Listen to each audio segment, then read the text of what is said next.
Hi friends, welcome to nonstop go Tamil channel. நீங்கள் பார்த்துட்ருக்க வண்டி தான் சேல்ஸுக்கு இருக்குது. Fancy number TNU AL7. இந்த வண்டி வந்து ரீசெண்டாக தான் வந்து FC கட்டினோம்.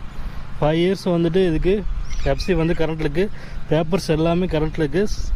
இதோட இன்ஜின் பார்த்துட்டிங்கன்னா 7.5 HP சென்டர் பெல்ட்டோடு இருக்குங்க, வித்தவுட் செல்ஃபு.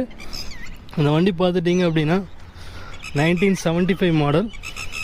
இதில் தெளிவாக குரோமியம் ப்ளஸ் வந்துட்டு இன்ஜின் ஒர்க்கு ப்ளஸ் வந்துட்டு எல்லாமே மேக்ஸிமம் புதுசாக போட்டிருக்காங்க. இந்த வண்டி சேல்ஸுக்காக இருக்குங்க. யாருக்காச்சும் விருப்பப்படுறவங்க அவங்களுக்கு காண்டாக்ட் நம்பர் வந்துட்டு டிஸ்கிரிப்ஷனில் கொடுக்குறேன், அவங்கள காண்டாக்ட் பண்ணி வாங்கிக்கிங்க. இந்த வண்டி வந்து ஹை பட்ஜெட்டில் வரும். எல்லாமே வந்து ஒர்க்கிங் கண்டிஷனில் இருக்குது. பேட்ரி கிடையாது, பேட்ரி வந்து பண்ணி கொடுத்துருவாங்க. வண்டி எப்படிக்குன்னு பார்த்துங்க. சேனல் வந்து சப்ஸ்கிரைப் பண்ணிக்கங்க. தேங்க்யூ.